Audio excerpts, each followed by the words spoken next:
पहलगाम के बॉर्डरिंग इलाके में हमारे टूरिस्ट जो कश्मीर में घूमने के लिए आए हुए थे, मिलिटेंट ने उन पर पुलिस की यूनिफॉर्म पहन के उन पर अटैक किया, जिसमें कि 26 आदमी जो है मारे गए हैं।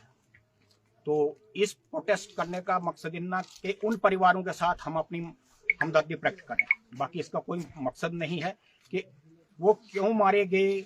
उनके प्रति हम ये संवेदना प्रकट कर सकते हैं कि भगवान उनकी आत्मा को शांति दे, उनके परिवार को ये दुख सहन करने की शक्ति प्रदान करने, इसका यही अर्थ था, ताकि हम भी अपने प्रेजेंस के किसी के साथ भी हो सकता है, किसी के साथ भी हो सकता है, आज उनके साथ कल हमारे साथ भी हो सकता है। बाकी और तो क्या कहें, ये कोई पॉलिटिकल इशू नहीं है, ये तो एक इंसानी हमदर्दी के नाते हमने मैसेज डाला हुआ है। मगोता में भी चल रहा है प्रोटेस्ट, देवता में भी चल रहा है, हम्बल में भी चल रहा है, सियोट में भी चल रहा है, हर जगह हमने इस पर मैसेज डाला है कि थोड़ी सी अपनी प्रेजेंस शो करो।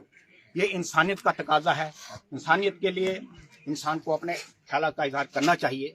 तो इससे ज्यादा मैं क्या बोलूं, हम तो यही 2 मिनट के लिए मैं सबसे बोलूंगा, आंखें बंद करके उनके हक में दुआ मांगिए, सब आंखें बंद करके 1 मिनट के लिए मौन कीजिए, सबको बोलता हूँ, करो आंखें बंद और मांगो, उनके हक में दुआ मांगो कि उनको जन्नत नसीब हो, उनको स्वर्ग की प्राप्ति हो। बोलो, आंखें बंद कर लो भाई सारे।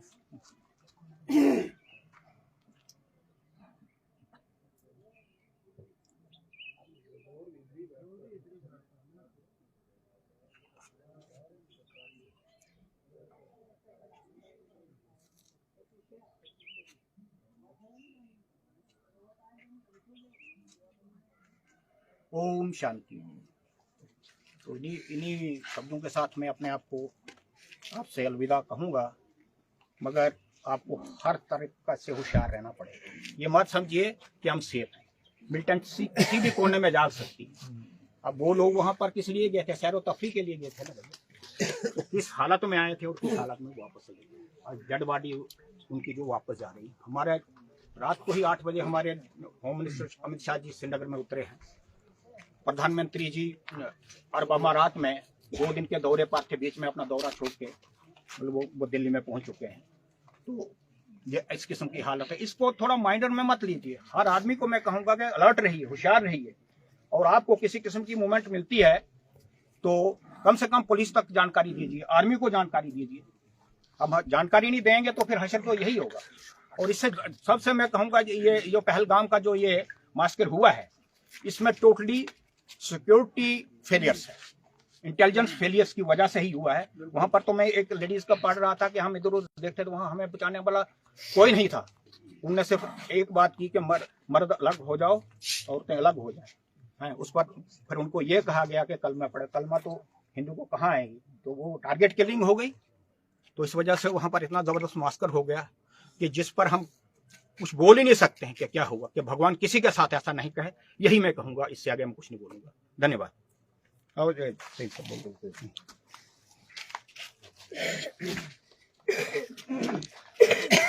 आज बड़े दुख का मकाम है पूरे हिंदुस्तान के साथ साथ बैरूनी ममालिक में भी। जिस तरह का टेरर अटैक पहलगाम में हुआ, हम सब इसकी कड़े लफ्जों में मजम्मत करते हैं और दुख का इजहार करते हैं। उनके परिवारजनों के साथ हम शाना बशाना खड़े हैं, लेकिन अफसोस इस बात का है कि सब कुछ होने के बावजूद भी आए दिन हमारे हिंदुस्तान में ऐसे हादसा होते रहते हैं। अभी अभी हमारे जो एक्स नायब सरपंच यहाँ पे थे, उन्होंने बताया कि ये पूरी इंटेलिजेंसी की नाकामी है।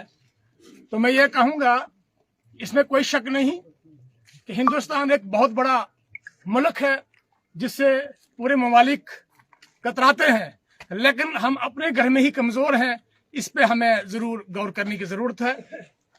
अमित शाह जी दिल्ली से जम्मू पहुंचे, कश्मीर पहुंचे, प्रधानमंत्री जी विदेश की यात्रा को छोड़ करके वापस हिंदुस्तान आए, लेकिन क्या इस मोमेंट से वो लोग हमारे वापस आएंगे जिनकी जानें चला गई हैं?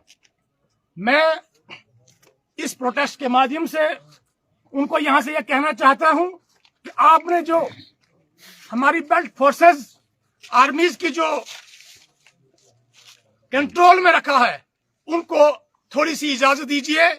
आप मिलिटेंसी की बात करते हैं, यहां आपको मिलिटेंसी देखने को नहीं मिलेगी, लेकिन बदकिस्मती यही है कि हमारी जितनी भी पैरामिलिट्रीज हो, आर्मी हो या दूसरे पैरा कमांडोज हो, उनको हमेशा कंट्रोल में रखा जाता है और जहां उनकी जरूरत है वहां पे उसे इस्तेमाल नहीं किया जाता है। और ऐसे ऐसे इंसिडेंट हमारे हिंदुस्तान के साथ जम्मू कश्मीर में होते रहते हैं।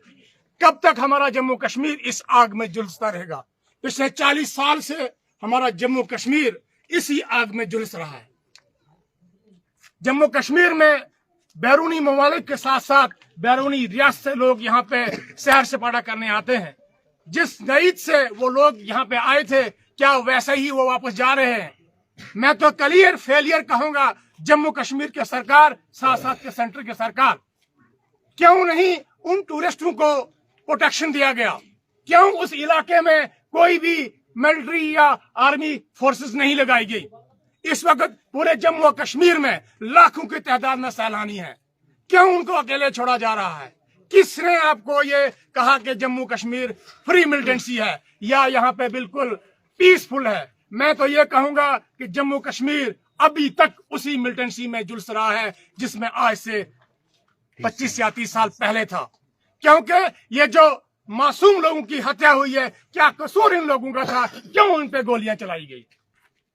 बात अगर हम जात पात की करें तो मिलिटेंट की कोई जात पात नहीं होती। हम उसे देशद्रोही कहेंगे, हम उसे मिलिटेंट कहेंगे, हमें उसे दहशतगर्द कहेंगे। और ऐसे दहशतगर्दों को मैं हिंदुस्तान की हुकूमत से इल्तिजा करता हूं कि चुन चुन करके उनको मारा जाए। और मैं तो चाहूंगा कि अगर वो पकड़े जाएं तो चौराहे पे उनको फांसी लगाया जाए, ताकि कोई दूसरा ऐसा नासूर पैदा ना हो जो इन मासूम लोगों पे गोलियां बरसाए। अबे यार, गोलियां बरसानी है तो उन जवानों पे बरसाओ जो आपको मुकाबला करें, जिनके पास हथियार हैं। वो लोग तो वहां पे अपनी सैर सपाटा करने आए थे।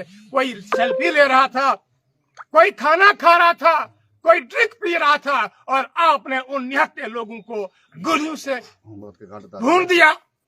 ये कौन सी इंसानियत है? ये कौन सा धर्म है? ये कौन सा मजहब है जो इस चीज की इजाजत देता है? मैं एक बार फिर आज मरमत के इस ब्लॉक हेडक्वार्टर से अपने जम्मू कश्मीर हुकूमत के साथ साथ सेंट्रल हुकूमत को यह पैगाम देता हूं कि आप लोग मेहरबानी करके एक्टिव हो जाइए। जितनी भी बेल्ट फोर्सेस आपके पास हैं उनको लगाइए, इंटेलिजेंस को लगाइए, ताकि ऐसे मासूम लोगों की जानें ना जाए। अगर हमारी वहां पे इंटेलिजेंस होती, हमारी आर्मी, हमारी सिक्योरिटी फोर्सेस, हमारी बेल्ट फोर्सेस वहां पे तैनात होती, तो मजाल है किसी की हिम्मत वहां पे आने के लिए होती। मैंने एक वीडियो में देखा कि उसके 5 से 6 किलोमीटर अराउंड में हमें कोई भी बेल्ट फोर्स का आदमी नहीं मिला। तो आप खुद हिसाब लगाइए कि अगर हमारी फसल जो इसको हम बाढ़ देते हैं, अगर बाढ़ नहीं होगा तो खाने वाला बड़ा आसानी से अंदर आ जाएगा। तो हमारे हिंदुस्तान एक बहुत बड़ा मुल्क है, हमारे पास किसी चीज की भी कमी नहीं है। कमी अगर है तो इम्प्लीमेंटेशन की कमी है। हमारे पास जितने भी कानून हैं, जितने हथियार हैं, उनका अगर हम सही इस्तेमाल करेंगे, पाकिस्तान क्या, पाकिस्तान का बाप भी कभी ऐसी हरकत करने के लिए सोचेगा नहीं। तो अंत में मैं जितने भी लोग इस इंसिडेंट में शहीद हुए हैं, मैं उन लोगों के परिवारजनों के साथ हम सब इलाका मरम्मत के लोग शाना बशाना खड़े हैं। हम दुआ करते हैं कि उन लोगों को भगवान अल्लाह ताला वाहिगुरु स्वर्ग में जगह दे। जो उनके परिवार पीछे हैं उनको सब्र करने की तौफीक दे, ताकत दे। और हम सब मिलकर दुआ करें कि हमारे हिंदुस्तान के साथ साथ जम्मू कश्मीर में जो हालात इस तरह से चल रहे हैं, ये किस तरह से अच्छे हो जाएं। इस पे भी आप सभी से मेरी गुजारिश है कि आप अल्लाह ताला वाहिगुरु भगवान से ये दुआ करें कि हमारे ये हालात ठीक हो जाएं, ताकि हम हर किसी जगह में जाने से कतराएं ना। और अंत में मैं एक चीज और कहना देना चाहता हूं कि जितने भी लोग जहां भी जाते हैं, कृपा करके इस चीज का पूरा ध्यान रखिए कि अब इस वक्त हमारा जम्मू कश्मीर कहीं भी सेफ नहीं है। मुझे बहुत वलवला आता है, मैं एक आर्मी से रिटायर्ड हूं, लेकिन आज मैं ये कह देना चाहता हूं कि हमने हथियारों को छोड़ा है, चिल्लाना नहीं भूला है। अगर आज भी जम्मू कश्मीर के साथ साथ हिंदुस्तान की हुकूमत हमें ये इजाजत देती है, हम आज भी इन इन हथियारों के साथ, इनको मैं हथियार ही कहूंगा, इनको दहशतगर्दों के साथ लड़ने के लिए हम आज भी तैयार हैं, अगर हमें ये मौका देते हैं। अब इस वक्त हमारा जम्मू कश्मीर कहीं भी सेफ नहीं है। मुझे बहुत वलवला आता है, मैं एक आर्मी से रिटायर्ड हूं, लेकिन आज मैं ये कह देना चाहता हूं कि हमने हथियारों को छोड़ा है, चिल्लाना नहीं भूला है। अगर आज भी जम्मू कश्मीर के साथ साथ हिंदुस्तान की हुकूमत हमें ये इजाजत देती है, हम आज भी इन हथियारों के साथ, इनको मैं हथियार ही कहूंगा, इनको दहशतगर्दों के साथ लड़ने के लिए हम आज भी तैयार हैं, अगर हमें ये मौका देते हैं। मेरी उम्र इस वक्त 45 साल है, मैं अब भी तैयार हूं ताकि इन मासूम लोगों की जानों को बचाया जाए। शुक्रिया, खुदा हाफिज।